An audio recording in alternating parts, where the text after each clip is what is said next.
This is my third video on this investigation of the question, does life take care? And I want to explore some of the things that I raised in the first two videos.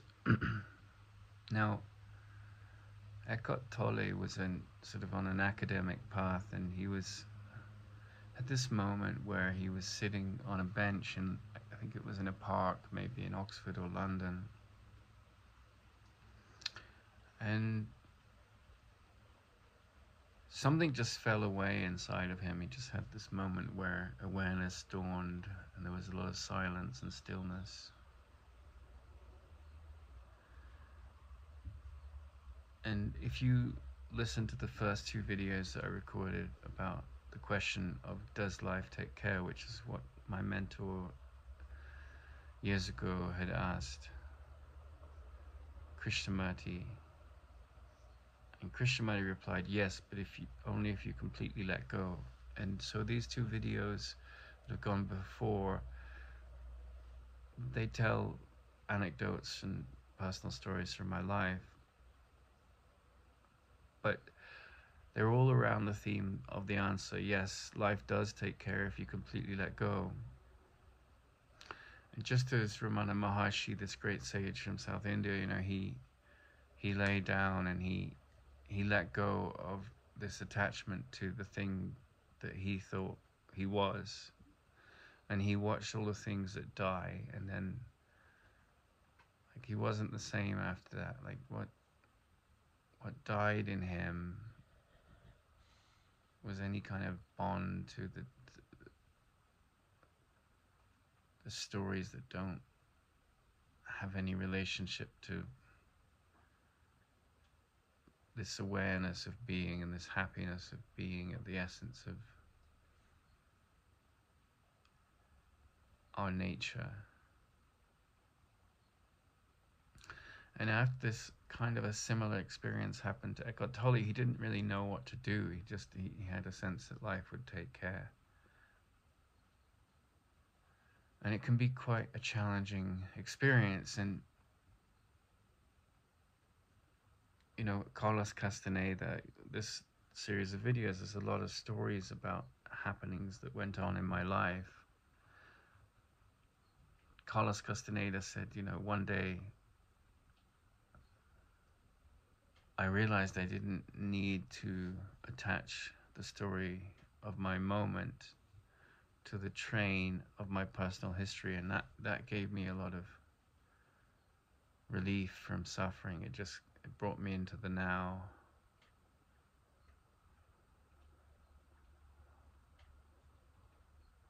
However, that being said, there's a lot of wisdom to that. That being said, stories that other people can relate to you are very valuable at times. And there's this personality in the world today who's very revered because we have a culture at the moment, and I mentioned the word Karens, and this is a kind of a derogatory word for often white women that are trying to police affairs, and often in the manner of political correctness, or in a manner that might be deemed like male bashing. And I talked about my first wife who became a medical anthropologist and was very caught up in academia and had been raised in this very academic setting, and wasn't very happy and was quite conflicted, but was very caring in some ways. And she had this kind of tumultuous energy. She'd been a stripper for a while, and then she'd gone on and become this university professor, and she had this very intellectual academic mind. And when I was in Paris, she would refer to people as comrades because her father had been like a communist supporter. He thought that was the way, and and he was at this very high level post in the University of Chicago. He was an academic. And Krishnamurti says, yes, life takes care if you completely let go.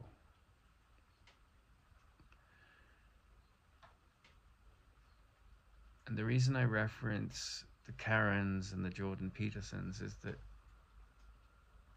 of the world, because there's this kind of cultural war that's going on at the moment, and it's a war that's happening in the West.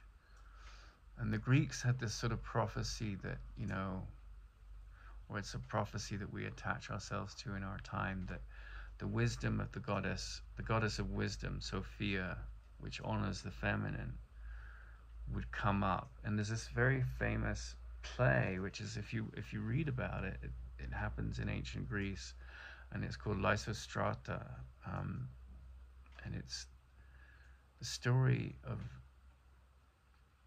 women being married to powerful men, and it was very much a man's world. But because it was the seat of our Western culture, you can see all the seeds of things that are going on now, and the same problems were going on then. So in the play Lysistrata, it's a comedy, and it's about like women wanting to claim back their power and then sort of becoming men's equals. And men always, I mean, any intelligent man who falls in love with a woman, and any intelligent woman that falls in love with a man, at some deep level of their being, they know we're equals. We're not equal in the capacity of what our biology can do. We all have different roles. But, you know, any child of a mother, there's a very strong pull to love that mother, to love the feminine, whether you're a man or woman, even though they could be a very conflicted mother. And in the play, the men and women, sort of like the women put on this strong front, and they want to, you know, be all sort of like feminist and say, you know, like in the height of the feminist movement in the last 50 years, there was a woman that said, I need a man like I need a bicycle where you can walk. You don't need a bicycle, right? You can take a car, you can go in a bus or a train. So she was just making the point that, you know, a man is like an appendage, and I can do with it what I want, or I can do without it. I'm not defined by it. And this was sort of like the height of reactionary feminism. But in truth, we do need each other, not in a clingy way, but, you know, where interpersonal relationships come in, we are in need of mutual tenderness and caring and support in different ways, you know, and the masculine and the feminine. I'm not saying men and women, because whenever you do that, the gender ego can come in and like attack the opposite sex, or attack straight people, or attack gay people, or attack transgenders, or transgenders can attack straight people, and it becomes this arena for the ego to just go, yay, I can have a fight and keep these people trapped in their illusions. But in Lysistrata, you know, the women reached a sort of crescendo in their women's liberation movement, and then at the end of it, they missed, you know, some of the women went home and made love with their men, and it was sort of a farce, but a farce about the problems that come up between the genders, and these themes repeat over time. But it was a very, you know, it was a very avant-garde. It's still, that play is still applicable today, and it helps to see the humor in the differences rather than to make the differences a source of pain, which is very wise. And I saw that, you know, Jordan Peterson, when the Palestinians attacked the Israelis, he went on Twitter and wrote to the Prime Minister of Israel, give them hell, you know. And then he's written this book about the 12 rules for life. And what you have to understand about Jordan Peterson is he had a really tough taskmaster of a father, and he brings that character that he was sort of taught through the example of to bear with, in some very effective ways at times, up against these, you know, kind of male bashing arguments, and like women don't like to be bashed by men, and men don't like to be bashed by women. It's just like, what, who wants that, you know? So you can see in this sort of battle axe that he takes up, and he uses his understanding of clinical psychology very well to refute a lot of the sort of like questionable biases in the culture today. And he's become a champion, and in some ways it makes a lot of sense. And one of the challenges in that kind of shift is that these wounded women that, you know, have been hurt by men or have been hurt by the mother complex, their own mothers had had difficult relationships with men, and, you know, this unconscious bias that gets programmed into the child. One of the dangers is that the backlash to that kind of standing up to being not okay with male bashing can lead to like making out women as toxic and unhinged and so forth. And it's reactionary, and yet a lot of the things that he says are coming from a need in the culture. He's sort of become a voice of the zeitgeist in this sense, to stand up to the nonsense and the male bashing. Because like I said, no one wants, if you're a woman, you don't want woman bashing, and as a man, you don't want male bashing. So these things go on. The themes in Lysistrata continue through time. You know, it's just because this playwright sort of came to a sense of understanding of the vital importance of the man and the vital importance of the women in the story of life, doesn't mean that that maturity and that awareness and that sort of self-deprecating humor isn't a long way off for many people in time, whereas he was way ahead, and he was able to talk to the demons and make fun of them in a way that made them dissolve. And when you go, whether it's to an Indian temple or a church, what you find in these architectural stories is a map of the consciousness of the mind of the human being. And on the outside are the gargoyles, right? And that's like, because it's like the whole family of humanity is in the architecture of that symbolic building. And the gargoyles are like, you know, the Karens or the reactive mind of Jordan Peterson is like, give the Palestinians hell, right? And then someone takes sides, I'm for the Israelis or I'm for the Palestinians. And really we lose the sense of humanism. And of course people do appalling things, you know, in the name of Zionism or anti-Zionism or my group of people or my tribe or my religion or my ethnicity. All of these things the ego just loves to get behind, and then you have the split mind. And so even with Jordan Peterson, you know, you see him like, give him hell, and you can hear the voice of his father, you know, this righteous, you know, kind of anger. But of course, you know, you just make monsters out of people when you vilify them. When you male bash, you have to handle the backlash of that. When you female bash, you have to handle the backlash of that. And so when I was talking about Karens, which is this kind of derogatory phrase often for white women that come across as holier than thou and are very aggressive often and privileged in certain ways, and almost act as if the laws that have been applied to everyone else don't apply to them because they're so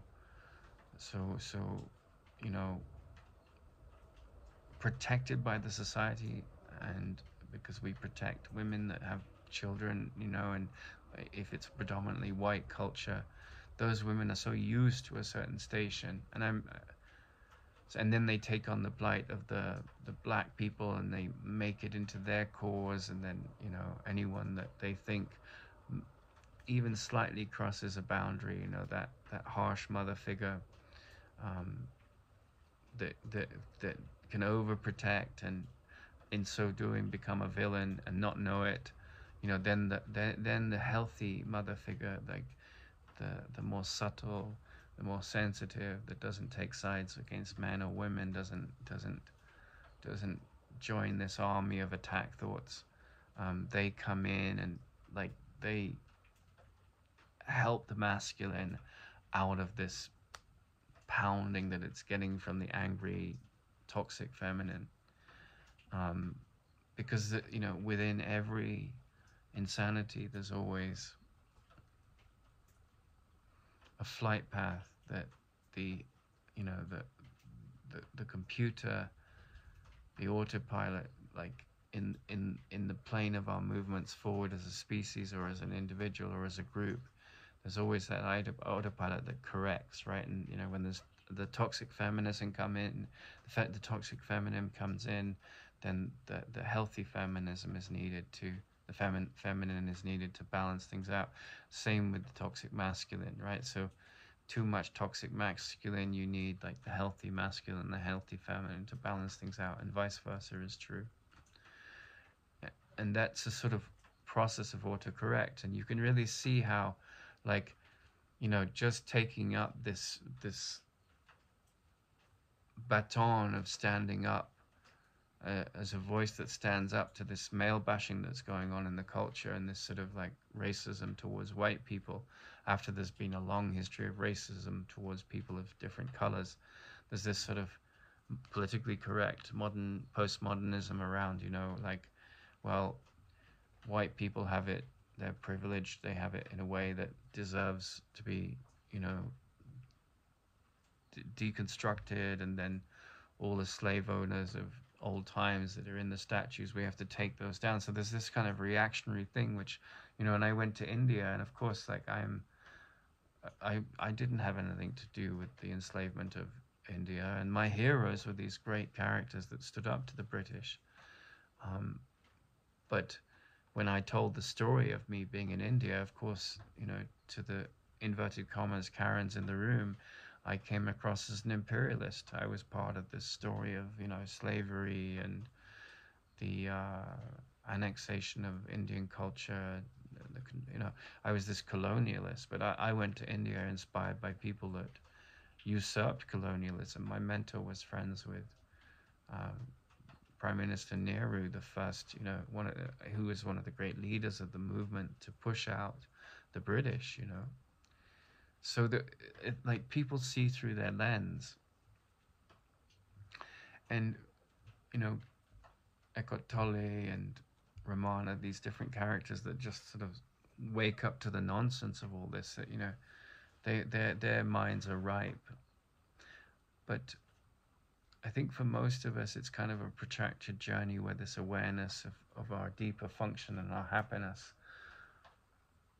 comes to the surface. And I was raised in a family where there was like alcoholism, and there was a lot of adventure, and there was a lot of charisma, and there was an affection for the Greek myths and the Arthurian legends and the French culture and the German culture, and in the medieval culture where there was all this richness of the Renaissance coming up, and romantic love forming as a model for the society and the masses. And so, if you go to my parents' library, you see Ovid, you see Dante, you see Carl Jung, you see it was such a rich, and then I had like such amazing array of natural history books. But also, I was unaware that in the struggles in my family and the challenges emotionally, there was a need, desperate need to find a family beyond that. Like, it was, I had a cousin that was always like had lots of lovely girlfriends, but he could never commit to a marriage. And I was kind of the opposite, because I think his family was less tumultuous. The middle brother in my father's family, it was just like there was less. He had a totally different personality than his sister and his brother. My father did as well. So they, you know, they were different. But in my case, I just ran towards wanting this to create my own family. And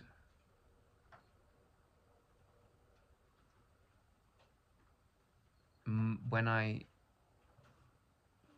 went to do a rollerblading marathon in Tahiti, and went as a massage therapist, and I got a phone call from my wife. We'd just gotten married, and she wasn't very happy in Los Angeles. She liked San Francisco and she liked New York, but she felt that Los Angeles was kind of a plastic culture. And in some ways, she's right. It can be very superficial, and it's just strip malls. And now there's this huge growth of a homeless population. And you know, California, in some ways, at the moment, is in a great mess. It has Silicon Valley. It has this sort of connection between Nevada and Tesla, and it's like this very dynamic economy on a certain level, and then it's a very kind of dysfunctional place because people want to move there for the sun, and it's gotten very expensive. But she didn't like Los Angeles, and a couple days before she called me, I woke up one morning and there was a line in my head, and it said, "Free yourself from the spell of past attachment." And she called and she wanted to get a divorce. She wanted to separate. She wanted an annulment in the marriage because we'd kind of run into it, and there was this push in me because I felt, oh, I found a family now. There was this clinging, you know. But there's Krishnamurti saying, does life take care? Well, yes, when you completely let go. So if there's a clinging, there's a neediness, if there's a codependence, if there's this running from a fairly conflicted story that you experience as your family to a new unit, and it's clinging and it's coming from some kind of fear or neediness in an unhealthy way, then there's going to be repercussions. And so there was this sentence, you know, free yourself from the spell of past attachment. And I was so attached to this person. It was very challenging for me. But she was very attached to her academic path and her sort of illustrious family, and she took up the mantle, and I encouraged her to go back to university. And of course, when she went, we were on different sides of the country, and she was among all these sort of preppy elitist people, and I was a truth seeker at the seat of this man that had sort of woken up. And you know, my foot has always been somewhat in the story of like wanting to be someone in the world, which is, you know, you go and get a degree and you climb a ladder. But I was studying something which was a ladder out of the world of insecurity, and a lot of knowledge with a small K is based on, you know, one-upmanship and PhD professors that, you know, steal the work of their master's students to boost their reputation. There's all kinds of ego insecurity in the academic world. And so, does life take care means that everything that's unfolding in your life, it's coming to you out of the mirror of your unconscious programming. And if you're interested in being conscious, if you're interested in awareness, the letting go of that unconscious programming that comes from fear is something that's going to happen. It happens anyway, but if you want it, if you're sort of in this movement inside you, which we all have to different degrees, to be free of things that destroy our happiness, whether it's clinging to a relationship or, you know, attachment to our position in the world, or attachment to our belief systems, you know, and it's really, you really see a lot about human beings and the differences of the belief systems. The Course in Miracles is in a Christian language, and there are some Christians that think it's wonderful, and there are others that think it's blasphemy. And then you see the story of like the Jewish peoples and the Muslims, and they're very, very different cultures in many ways. If you look at the number of Nobel Prize winners in the history of the Nobel Prize, there's a lot of Jewish people, and I think there's just a couple of Muslims, right? So, and if you're in India, Muslims are very much, you can, and in Britain, you can see there's a lot of, in the Muslim cultures, about being business owners and traders, or having some, being a doctor or something. But with the wandering culture of the Jewish culture, they're often doctors or scientists or lawyers. They very much, the culture is focused on being someone of importance in the society by their like standing, and something that you can take wherever you go. It's not like there's not necessarily so many Jewish farmers, but there's a lot of stock traders, and they're people that can travel. I'm not saying you can't travel and be a farmer in other places, but there's a sort of sense with a farmer that generation after generation you're rooted on this land, and whereas the Jewish people have had to travel a lot because of the history of their culture. So you see all these differences among different belief systems, and what Krishnamurti called the awakening of intelligence is about getting out of the trap of the ego. I'm a Muslim, you're a Jew, we can't see what's in common with us.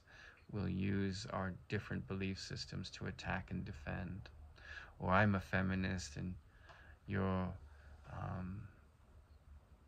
a white man, and I've had all these issues with men, you've had all these issues with women. And when you go into that amphitheater, it can be very aggressive, and also it can be there can be a lot of ego insensitivities meeting, and with Jordan Peterson, I think he had this very strong father figure, and he dived deep into clinical psychology, and so he can hold his own against this like prevailing mythology that the patriarchy has threatened and undermined women for centuries, and there's a lot of bilious bile that has sort of infected the consciousness of a lot of women, that men are inherently bad. And then there's a lot of women that just, I don't want to be identified as a feminist because I'm not interested in male bashing. And there's a very bitter divide in the culture right now.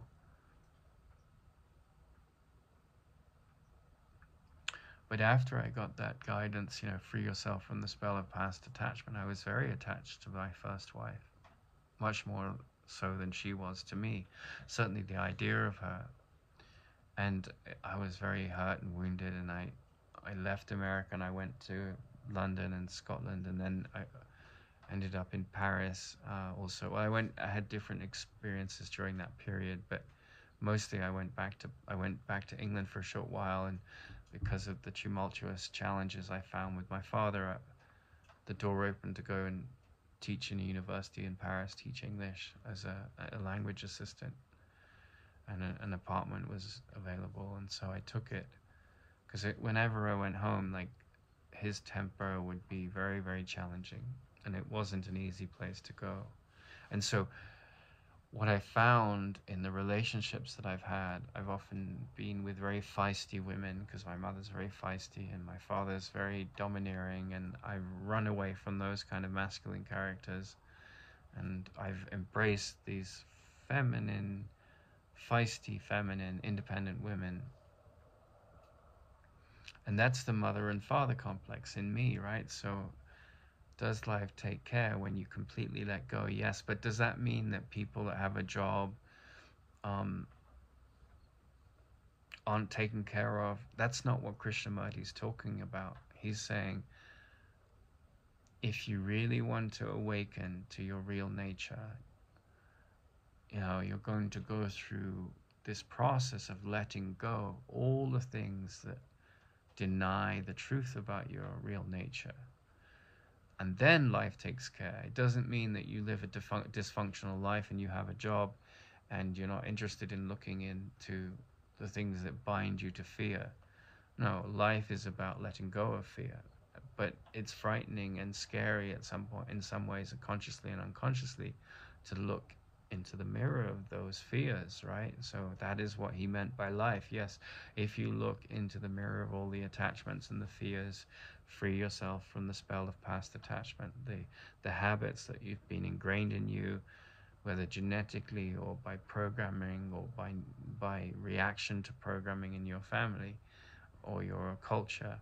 you know you have to see those things that trap you and drop them. That is what Krishnamurti meant by life, right? So if you've aligned yourself with that curriculum of liberating yourself from fear, then it takes care. And then after I got that inner sort of guidance, it came to me sometime later,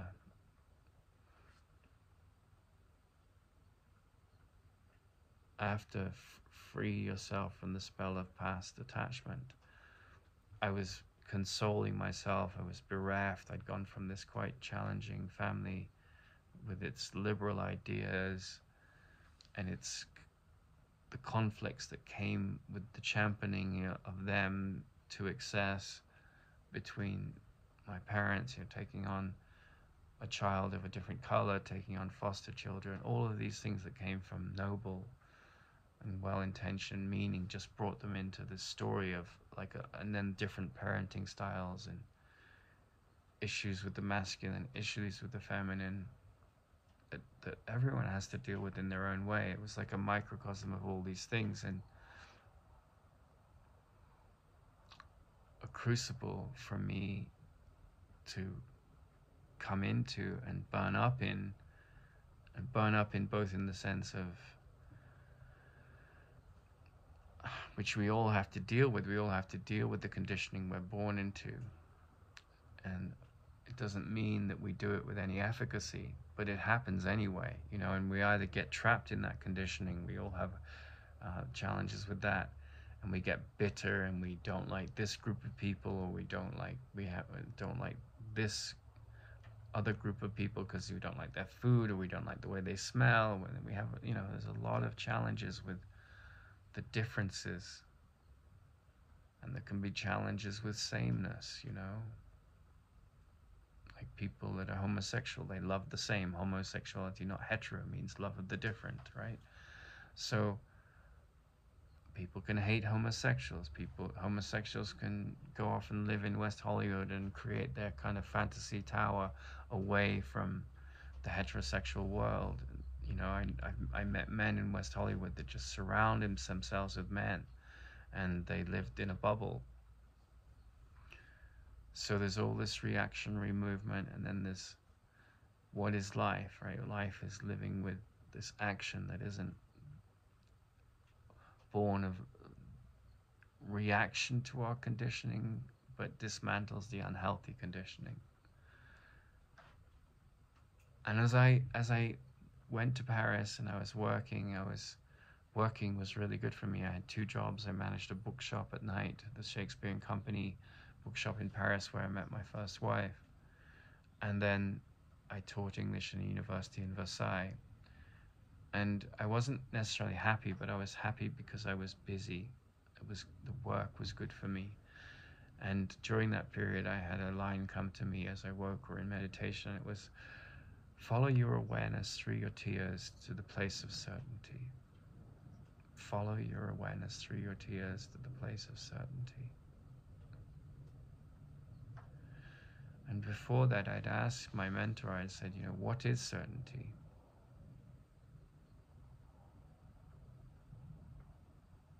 Well, in a very simple way, certainty is that there's nothing to fear. It's a state that knows there's nothing to fear. That nothing real can be threatened, nothing unreal exists. And joy is our nature.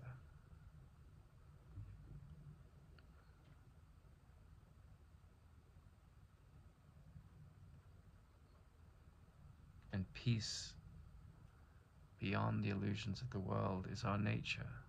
And the unflustered mind, the mind that is, has completely let go. Yes, life takes care when you completely let go. Yes, certainty reveals itself when you completely let go. But if you're bound up in an ideology, if you're bound up in a religious philosophy, if you're bound up in an atheistic philosophy, if you're bound up in a scientific materialism, if you're bound up in your position or your attachment to your wife or your husband, or if you're bound up in your skin color, or if you're bound up in attacking people that have a different skin color, or if you're bound up in attacking people who you project as being privileged, and you project things onto their skin color, and therefore there's a self-loathing there because you may have the same skin color, or you use that self-loathing to justify attacks on other skin colors or genders. If you're bound up in any of those things, you haven't completely let go. The open-mindedness that's requisite to transcend the limitations of your insecurity that is attached to an academic rigor that blinds you to true open-mindedness. Or there's a sort of entity in you that thinks you're better than others in some form or other, or that you're not good enough, which both are forms of insecurity,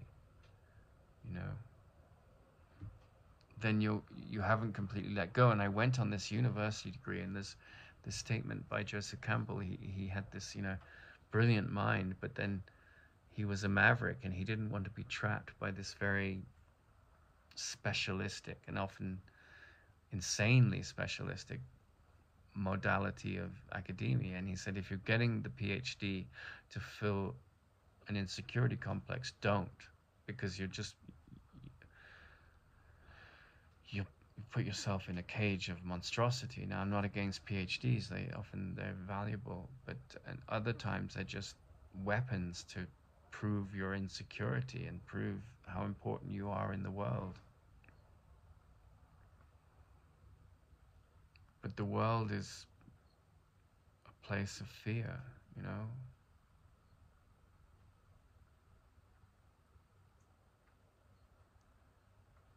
And the wounded healer,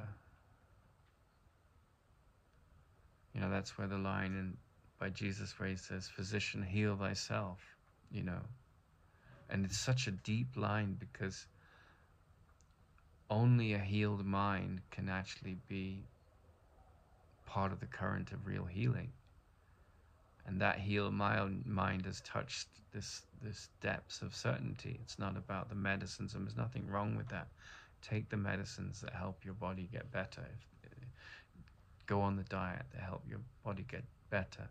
But don't confuse those things at the relative level with what, is real certainty, what is real healing, which is peace, right? You shall know them by their fruits. So, does life take care? Meaning, if you're wanting to let go of all your toxic conditioned programming, whether it's the mother complex or the father complex, you're going to be given the opportunity. Everyone has that happening in their lives all the time. But if you're closed-minded, if you lack trust, you're not going to come to peace. You're always going to be in this dualistic world, and you're going to be on one side of an argument, undermining others and using that argument to attack and defend. Whereas if you really want to come to this deeper state of meaning, you're not going to take sides. You know, you're going to act fairly, but you're not going to say, well, this murderer is wrong. You're not going to be against the court system and that, but you're going to see him in a light that supports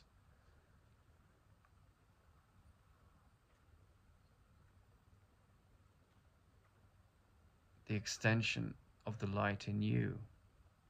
You know, that's his pain has imprisoned him, and then the system imprisons him, but it's his pain that imprisoned him. In the Course in Miracles it says, the slightest irritation magnified obviously becomes a murder. So you can be a clinical anthropologist, but if you're upset and if you're judging others, then it's just an academic position, you know, and you can become trapped in that ivory tower. And the real curriculum is whatever you do in the world, you're not a human doing, you're a human being. The real curriculum is to come to see that your hatred and your insecurity and your fear and your indifference and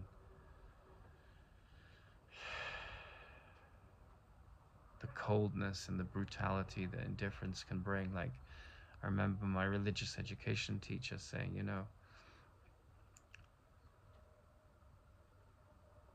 which is worst, hatred or indifference? And he said, you know, in hatred there's passion, there's feeling, but indifference is just, you know, the Jews, the way they were treated by the Nazis, like there was a sort of sense like we have to get back up the totem pole of power in the world. We're the Aryan race. You know, this philosophy took over the German people after they'd been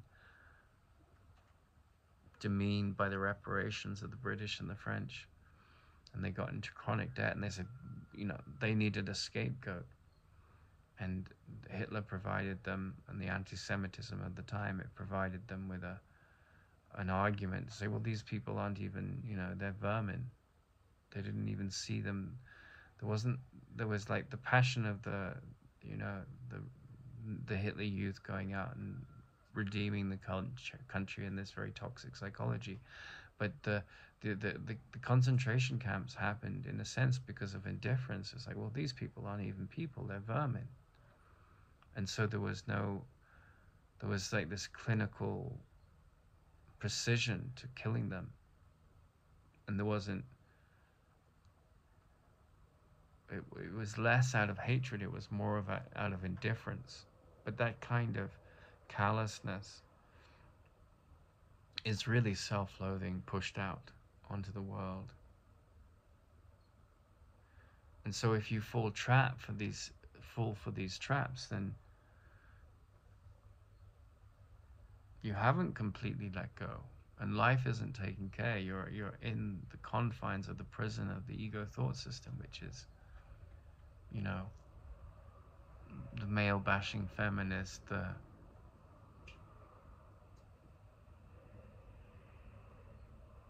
controlling insecure man,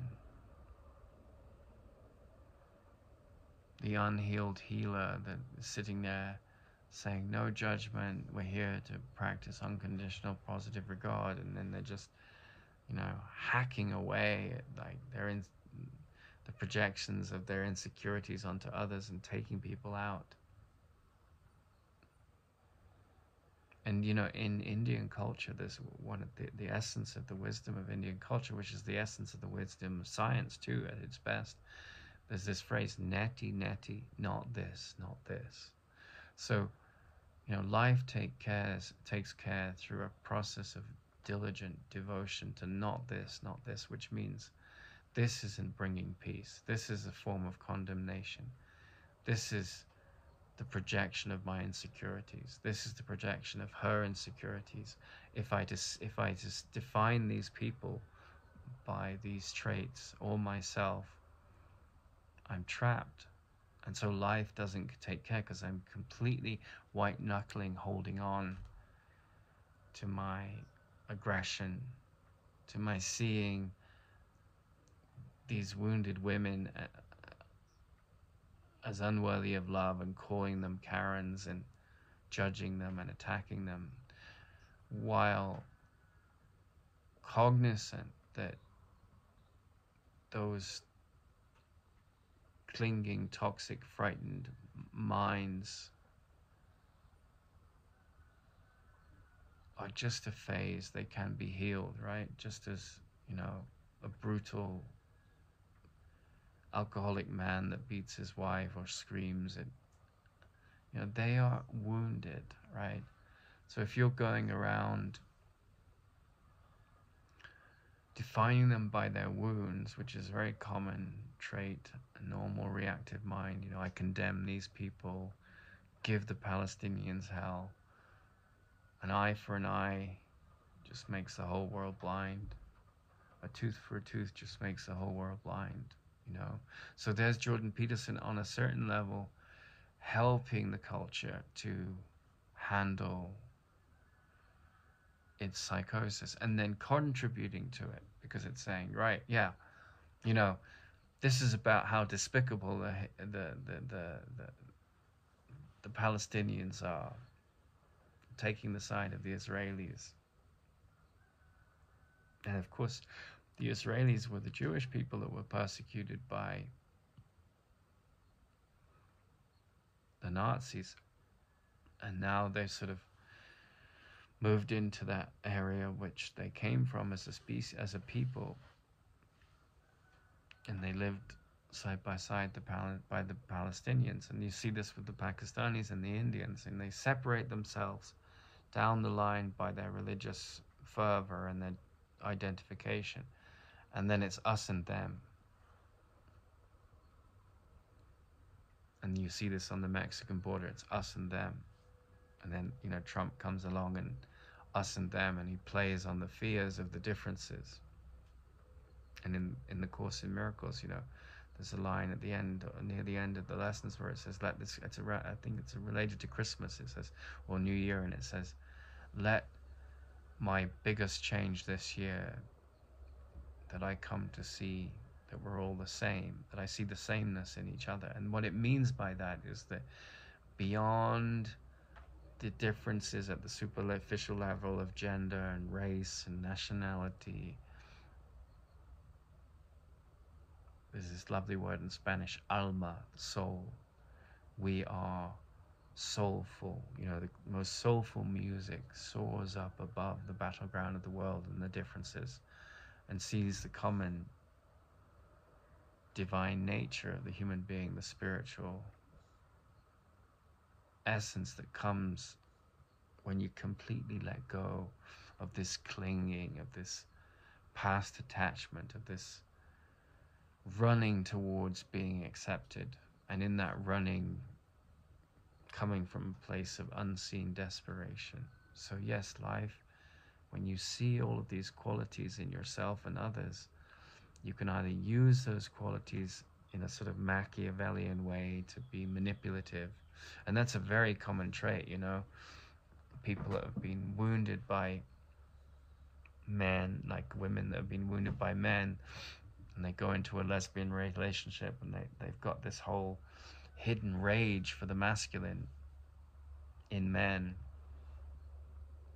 And you see a men that have been, I have a friend who was treated really badly by his mother when was very nice to other siblings in his family, and he's got this rage for women, and he's a homosexual priest, and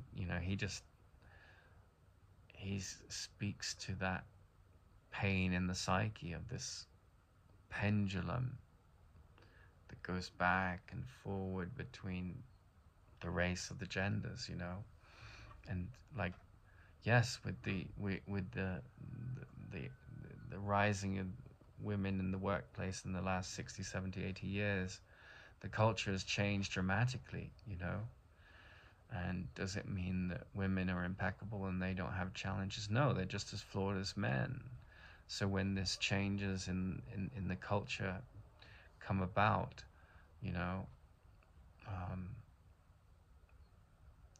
Women can shame, women can be very vindictive. Men can bully, women can bully. So it's not about gender, and it's not about race, and it's not about differences. It's about seeing how the ego uses our difference as a battering ram to support its insecurity in whatever form that takes. And it's about seeing how emotional intelligence, spiritual wisdom, awareness sees through the illusion of differences to the heart. And so everyone has their own journey. I was very much drawn to being someone in science. I love science in many ways, the scientific method, not this, not that, discount the things which aren't true. There's a beautiful open-mindedness to that, just as there is to the spiritual wisdom. And that's why, I found that when I had this relationship with Peter Kingsley's work, it was like there's a lot of aha moments that the seat of science is very mystical. It's very rational and pragmatic, but it has this awe for the nature of nature. And then, even then, that can trap you, because you can define yourself by this erudition, this intellectual genius and prowess, right? And lose your connection with what life is really about, which is letting go of fear. If you use science in a way that supports fear, then you're not coming into awareness.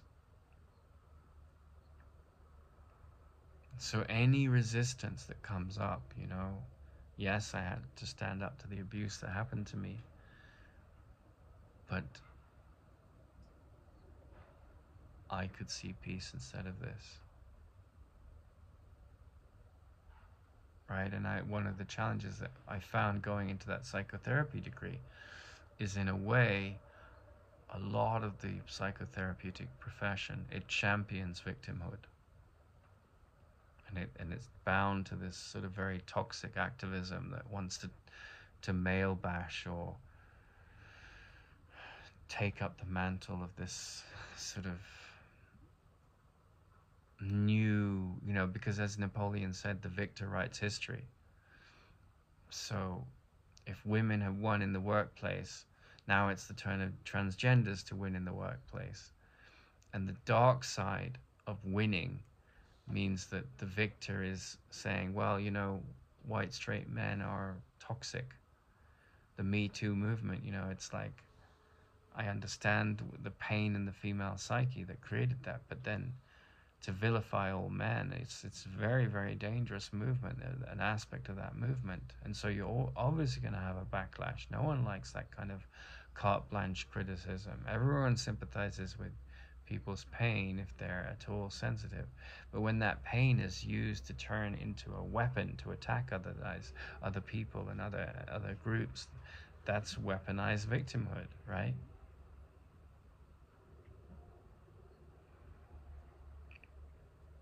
And Joseph Campbell, when he goes and sees this Indian teacher, he doesn't follow him or have a movement with him, but he has a meeting with him, and he says, if in the field of time and space, in the field of opposites, you have to deal with all this insanity, how do you say yes to the insanity? If love is behind the movement of all things, and the teacher said that's a very important question, that's a very end of the road question, that's a very advanced question. And he says, for you and I, we have to say yes to it. So we have to say yes to the horror of the world, not in the sense of yay, go horror, right? But that's just something that's unfolding for a deeper wisdom to flower, for whichever individual is ready for that flowering internally. And then awareness comes up, and like the certainty of, I could see peace in all moments. I can see peace in all moments. I embody that because I'm no longer pulled by the puppet strings of my foolish, unquestioned conditionings. My identity with this nationality or this group or this race or this ideology.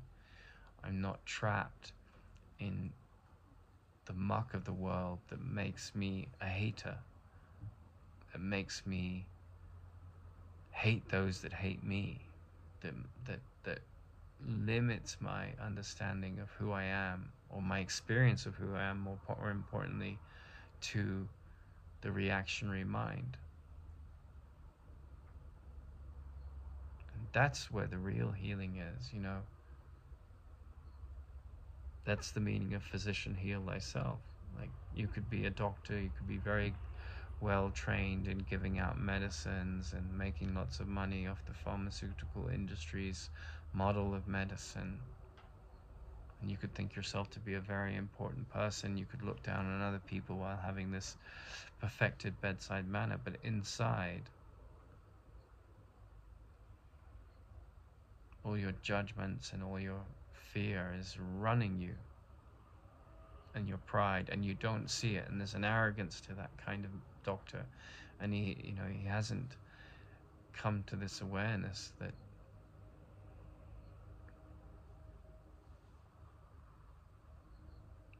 the spaciousness in the mind beyond fearful thoughts is where you find yourself. That is where the real healing lies. And when you get out of your own way, you're very vulnerable, and like Eckhart Tolle, like, wow, this spaciousness is who I am. It's not conflicted. It's not even a body. It's not even the mind. Where'd you go with that? Well, in a sense, you're guided, you know. Free yourself from the spell of past attachment. If the mind is open, the guidance comes in some form or other. And this inner teacher inside you shows its true colors, you know. Follow your awareness through your tears, because all delusion breeds sorrow, right? Follow your awareness through your tears to the place of certainty. So there were inclinations in the movement that I had, you know. I had all these gods in my mind that I had to slay, right? And that included like this incredible insight that came with the daemon in the garden. You know, okay, I'm not, I was like, I will do everything in my power. I'll give my whole heart to helping crack hydrogen fusion. That was a noble aspiration. But I had to slay the dragon of that monster too, because, you know, whether you're warming yourself by a fire in the woods or by a nuclear fusion reactor, like, it's not about the externals. If you're in a marriage where you're trapped in a lot of unseen fear, and who would you be without this woman? That's something you have to look at. You have to slay that dragon and say, that is not who I am, that's fear.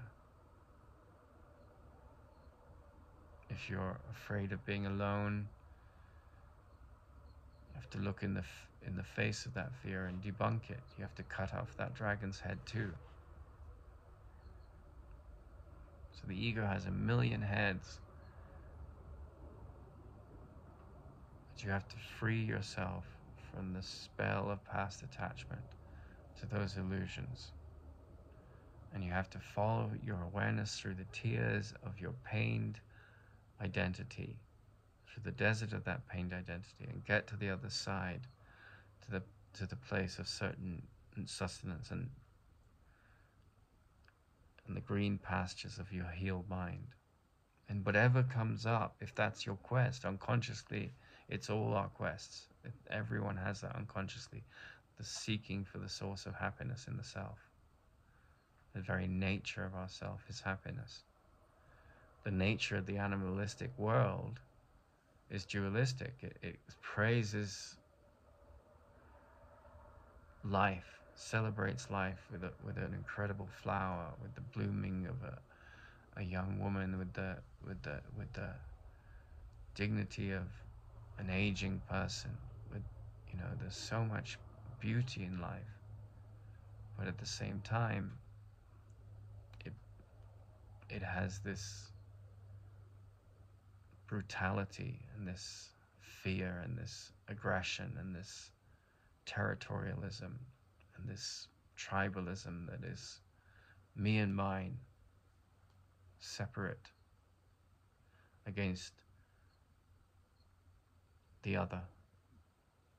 And that can go on and on and on and rule the mind for so long, but there comes a point where the insecurity of all that, and insecurity is lack of certainty, drops away, and the sorrow drops away.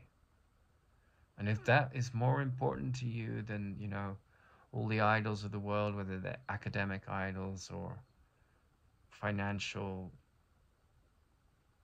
status idols or importance in the workplace idols, all of that falls away at some point. And that kind of person is the contemplative. And as Thomas Merton said, that's the most dangerous person in the world, because he's not defined by the world. He's defined by contemplation. He's defined by awareness. So the ego, there was a British comedy years ago where there was this character in it who said, I didn't get where I am. He was the boss in the company, he said, I didn't get where I am today by doing what I want. I didn't get where I am today by, and he has these endless lines of, by doing things that made me happy, or by being happy, or by, not following the rules to the letter. I followed the rules to the letter, and on a certain level, wisdom is about breaking the shackles of all the fearful rules in your mind. And it's not so much attaining a place in the world, but it's attaining a perception of the world that liberates you of a fearful identity in the world, and you don't even see yourself as a human or a body. I mean, you have the body's proclivities. As a man, you'll have an erection. As a woman, you'll have periods and the menopause. And, these things don't go away. But the identity with any of these things, the identity that uses any of these stories about your relative nature to attack and defend, to be a victim of the world, that you completely let go of. And I can see peace instead of this. I mean, that's, whenever kind of any energy of like something's gone wrong, that kind of thought comes into my mind, it has no power to last, because there's always, I see peace instead of this. The ego brings in this lie. And the lies are very fruitful in a sense if you see them in the right way, because, I was so attached to running towards this woman and, my first wife, and being with her, and it was the perfect lesson in growth for me, because that attachment, and it went on for a while. Like, I went to India, and I was the yoga teacher, who raised a really spoiled son. The teacher had a lot of good qualities, but the son was just trapped in a way in his spiritual ego, and he abused a lot of people because of the power he came into. Power will be corrupted if you're not very careful. I mean, Plato has a saying, the only man you want in power is the man that abjectly doesn't want it, because the people that are hungry for power, just like I was hungry for a marriage to fix me, to complete me, that's going to create a terrible marriage. And that kind of ruler is going to create a dictator, because you're not coming to it with complete detachment, So that's why you see so much corruption in the world, because ambition, like insecurity, rules ambition. When my teacher told me to go and make money, I said, well, that takes ambition. He said, and ambition leads to ruthlessness and war. And he said, there's ambition and there's ambition. And the second type of ambition is like, I refuse to be a victim of my thoughts. I refuse to be seeing others as victims of their thoughts. And that's where the rubber meets the road in this quest for making contact with life. And when you do that with such discipline and determination, you completely let go of all the illusions in your mind, and you make it your quest to live from that place above everything else. It's the most important thing for you. That's why Socrates was like, truth, I live by truth. Without truth, nothing has meaning. Living in a desert where nothing can flower if I don't have that as my focus. And so when you live with that kind of one-pointed devotion to truth, all the illusions fall away. And if people that are very bound up in the ego thought system meet someone like that, often there's a reaction of, like, there's two chemicals meet, there's a chemical reaction. And those people that are white knuckling it and so attached to their identity, they'll be very threatened unconsciously. The ego of those people will be very threatened. But then there's this in the presence of someone devoted to that kind of attention, to see through all insecurity in themselves at root, at base, and pull it out. There's a maturation of beauty and peace, and you can't ignore that either. Well, you can try and do very well, and if your ego's in charge, and scapegoat that person, and that's the mythology of Jesus. I mean, Buddha and Jesus, in a sense, are two different sides of the same coin. Buddha, his teachings, in a sense, were persecuted and attacked, but he wasn't crucified. He just ate some mushrooms and it poisoned his body and he died, right? Whereas there were a lot of people around him that came and just, it was a very peaceful communion, and yet it was very threatening to the religious powers of the day in India. India as a whole hasn't had the best relationship with Buddhism, because Hinduism was like, who's this bastard child of our culture that's coming in? So they, by and large, Buddhism had to move into China and Japan and different places outside of India, its birthplace, because it was threatening to the status quo.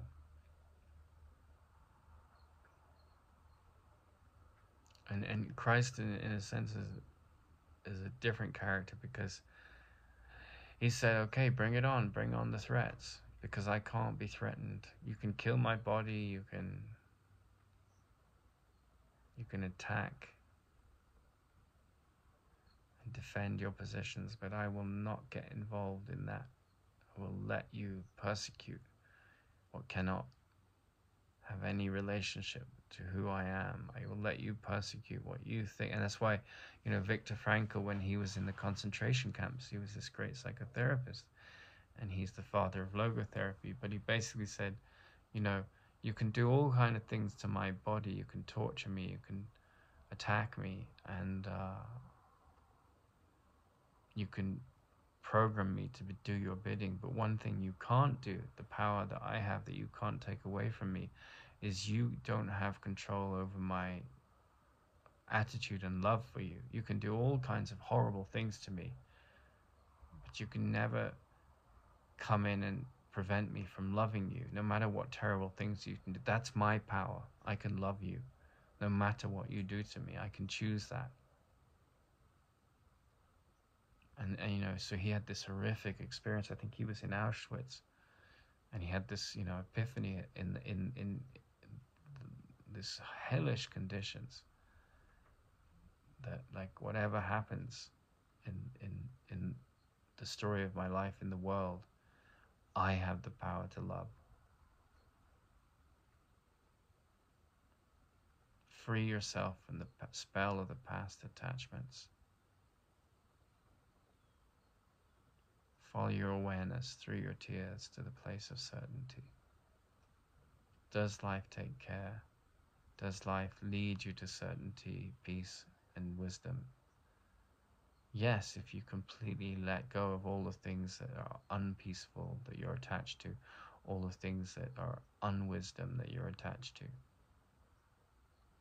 But then you're going to have a very different kind of life. And if you take all the pain that's happened to you and defined you in the past, and you use that to put it in the crucible of your unbinding from fear, if you light a fire to that attachment, and you do as Carlos Castaneda said, in a way, you liberate yourself from the identification with the personal history. You know, like the Course in Miracles says, what I am seeing is I'm seeing only the past. I'm defined by this prison of that I'm trapped in by the ego. When you let go of that prison, what remains? And is it taken care of by life? Yes, but if you see life through the lens of insecurity, if you divine it through the lens of insecurity, then the muscle of trust and faith hasn't come in, you know. And I remember when I was being hunted by this monstrosity of authority at the University of Edge Hill and the system that was protecting it and the externals, I knew that I was going to be trapped by that insanity if I didn't get away from it. So I went to Canada after going to a monastery.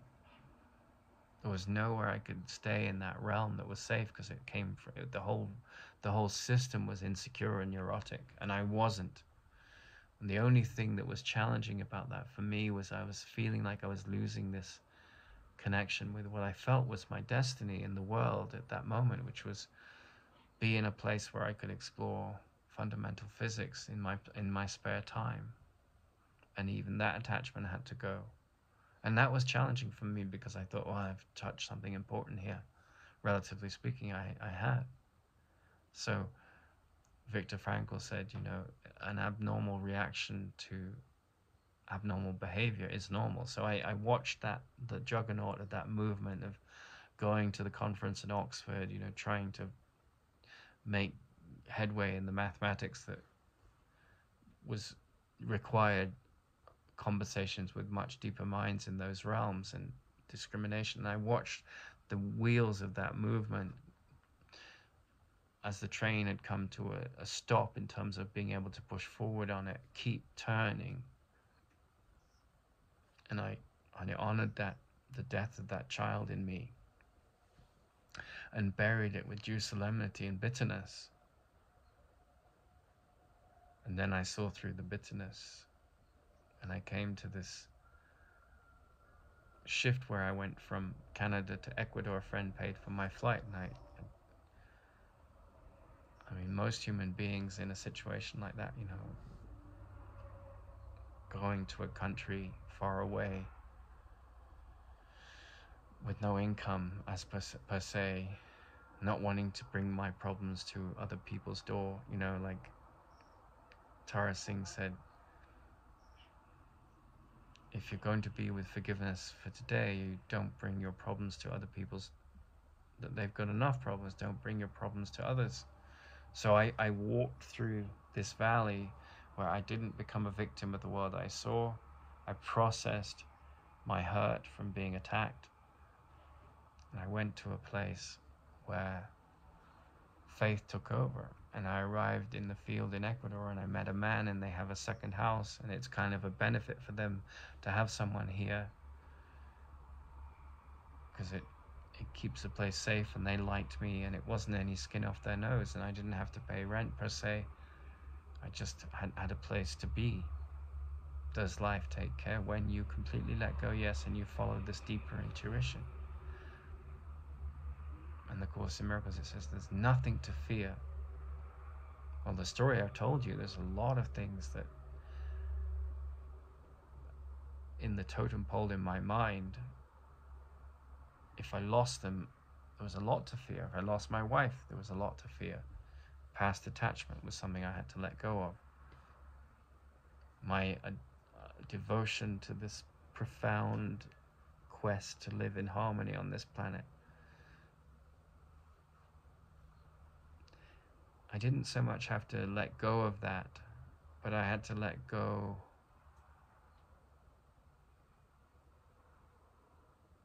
of that defining me, of fitting into a world, having a place, a fairly sick world. So if the quest is to come upon the essence of life, the very fundamentals of life,